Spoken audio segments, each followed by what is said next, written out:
America, the country with the best leaders by far. Oh.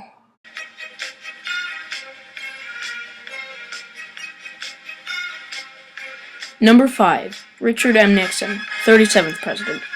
Nixon is probably one of the most well-known bad presidents, due to the Watergate scandal. However, he remains low on this list due to the fact that he did do some good things as president, mainly foreign relations things with China and the USSR. However, in 1972, when he was trying to get re-elected, 5 men were arrested breaking into the Democratic National Committee headquarters in Washington. Nixon denied having anything to do with it for a while, even though there was a lot of evidence and recordings against him. Finally, in 1974, he resigned, admitting nothing. Number 4. Andrew Johnson, 17th President.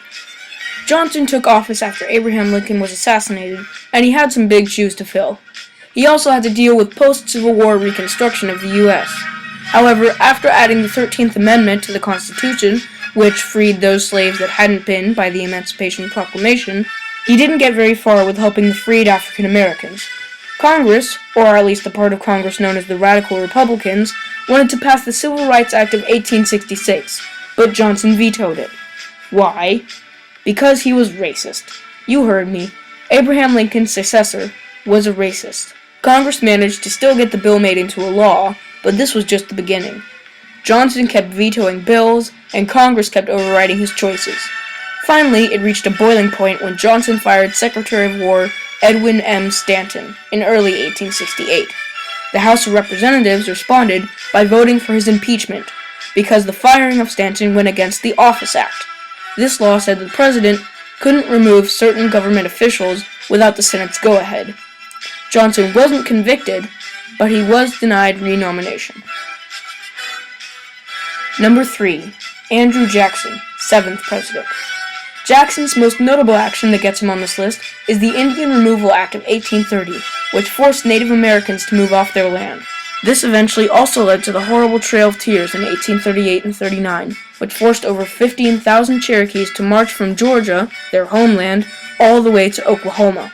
Not surprisingly, around 4,000 of them died along the way. For comparison, about 3,000 people died in the 9/11 attacks. Another bad thing Jackson did was trying to shut down the Second Bank of the United States, which led to an economic crisis in 1837 that lasted a decade. Unfortunately, the blame for this is often put upon Martin Van Buren, whose presidency was just starting in 1837, even though the root of the problem were Jackson's policies. Number 2. John Adams, 2nd President. George Washington's vice president makes this list not for crimes against Native Americans, Congress, or the opposite political party, but against Americans and their basic constitutional rights. Because he refused to declare war on France, there was what became known as war fever in the U.S. from people who wanted war with France.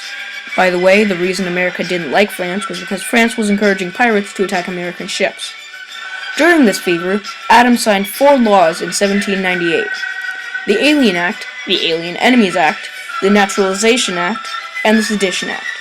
The Alien Acts gave the president the ability to deport or imprison foreigners, especially during wartime. The Naturalization Act made it a lot harder for immigrants to become U.S. citizens. And the Sedition Act made it illegal to criticize the U.S. government. This made it a lot harder for other parties to say anything about Adams, and directly violated the First Amendment, which gives freedom of speech. That's like saying, you can say anything in the world you like, unless it's something bad about me. Also, being a bitter man, when he lost the next election to Thomas Jefferson, he made the so-called midnight appointments, in which, at the last minute, he appointed a ton of Federalist judges in the court, just to frustrate Jefferson. Need I say more? And the number 1 worst U.S. president is Ulysses S. Grant, 18th President. This president taught the nation that just because you're a brilliant general doesn't mean you're a good leader. Grant followed up Andrew Johnson, which meant he also received all the Reconstruction problems.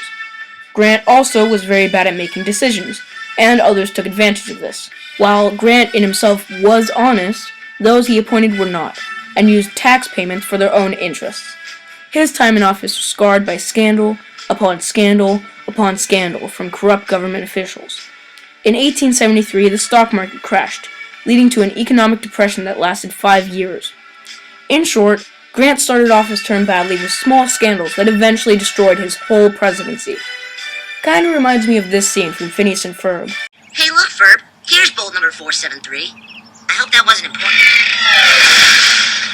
Well, those were my picks for the top 5 worst US presidents. If you have a different opinion, be sure to let me know in the comments below, instead of just disliking the video. Thank you for watching, and be sure to subscribe.